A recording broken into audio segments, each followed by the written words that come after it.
Grindr is fucking garbage and literally embodies the worst of society. So many guys on there blatantly violate even the simplest of rules. Literally the one rule for sending photos is no naked pics or corn.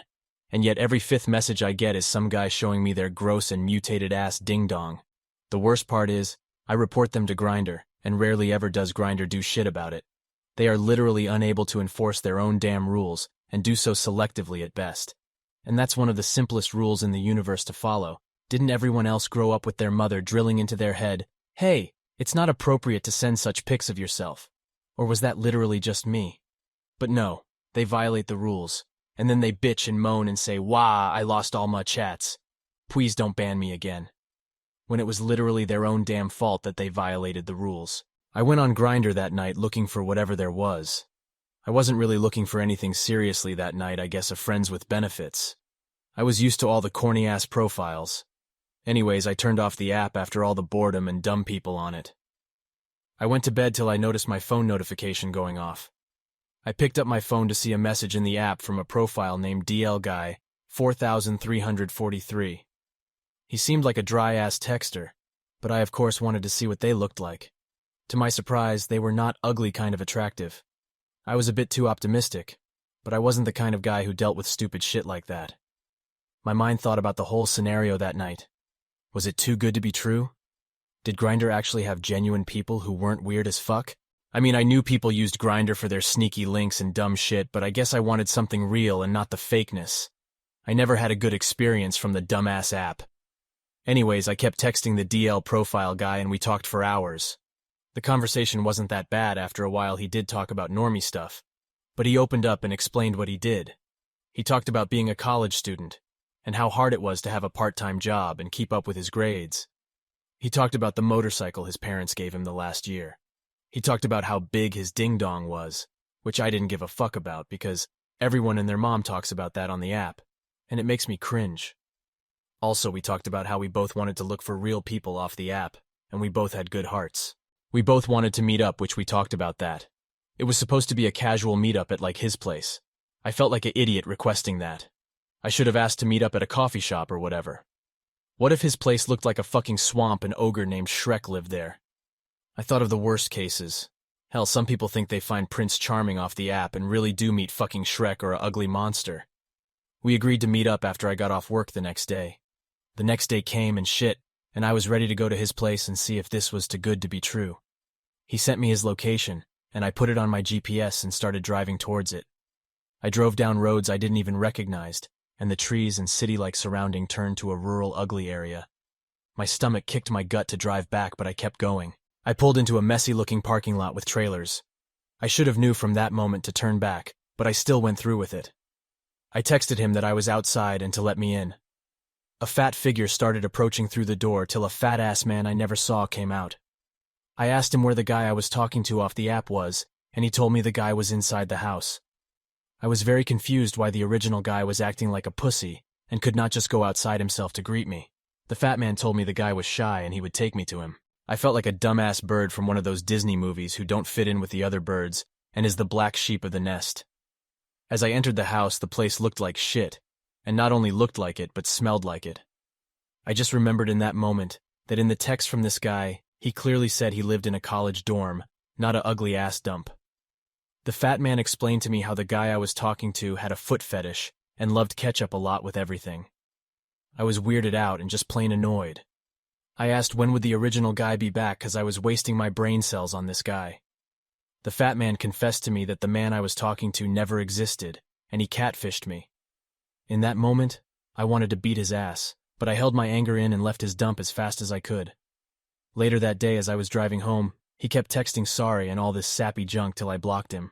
There was no way I was ever going back to his place, and for what he was clearly a liar and a catfish. I just wanted to move on with my life at that point.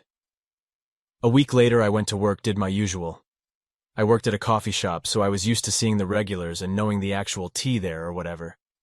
The day was going good till my manager pointed out to me something. She seemed kinda confused on the topic, and if it was really real or a joke that I was going along with. She told me that a guy in a car near closing time would always ask for me and tell her that I had something of his I never returned. I was fucking annoyed, weirded out. I thought in my head what kind of sick person would go to my job and make up stories about me that I didn't even do. This fat man knew we were never going to be anything, and I clearly never wanted to see him again. My manager also told me that he told her that he was marrying me. I cringed so hard my teeth were laughing. Fuck no. Not in a million years would that ever happen. I told my manager that if he keeps coming again that we would have to call the cops because at that point it would just be stalking. I already explained to her the whole story and she kind of laughed but found it serious. She felt worried for me. The next few days he stopped coming at night and I felt glad. Maybe he learned his lesson that it was not okay to be a weird stalker fat fuck. As I bounced back into my work, I found a vase with a little message on it. Someone got me flowers, and I thought to myself it was Valentine's Day. Maybe one of my co-workers were trying to do a really nice gesture. But then I was notified that I had a delivery from my significant other. The girls at my job told me that was what the mailman told them. I was lost significant other. I didn't even like people in fucking general to develop even a friendship. What significant other the one out of my ass? I read the message and was instantly disgusted. Not only was the weird guy wanting me to come back to his house, but he wrote a nasty message with it. It was embarrassing being at work. I felt like everyone was talking about my nasty Grindr stalker. I heard conversations of dumb NPCs talking about me being an idiot for just not calling the cops already. If anyone was an idiot, it was those fuckers. It was Dumb and Dumber working at a coffee shop, unhappy with their own lame lives while I was a 20-year-old with a lot more life in me to do other things. I threw the knockoff flowers in the garbage. As I did that, these two co-worker girls were acting like idiots. They were making jokes out of me throwing flowers away on the day of love. I wanted them to shut the fuck up, to be honest. It was literally two pick-me girls who have no personality. But anyways, I hated being at work since everyone and their mom knew about my business. Maybe they overheard me when I was talking to my manager. I have no clue. Out of anger, I wrote a hateful letter to the stalker. I wanted to write something to actually make him stop doing what he was doing. I used the address from the flowers he sent me and sent it off to the post office.